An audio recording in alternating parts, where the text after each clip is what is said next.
جیسے بھی ایک صاحب مناظرہ کرنے چلے گئے، مناظرے میں فاتح بھی ہو گئے۔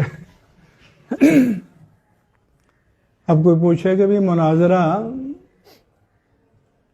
تو تب ہوتا ہے جب دو بندے اتفاق کرے۔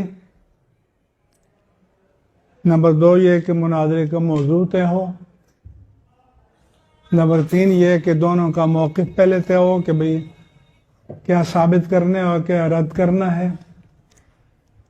پھر دونوں طرف سے ثالث بھی ہوتے ہیں، پھر مناظرے کا ماڈریٹر بھی ہوتا ہے۔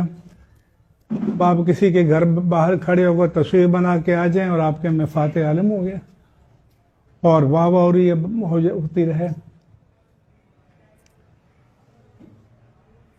تو جب ہمیں یہی نہیں پتا ہو کہ بھی مناظرہ کیا ہیں، اس کے طریقے کیا ہیں، اس کے آداب کیا ہیں،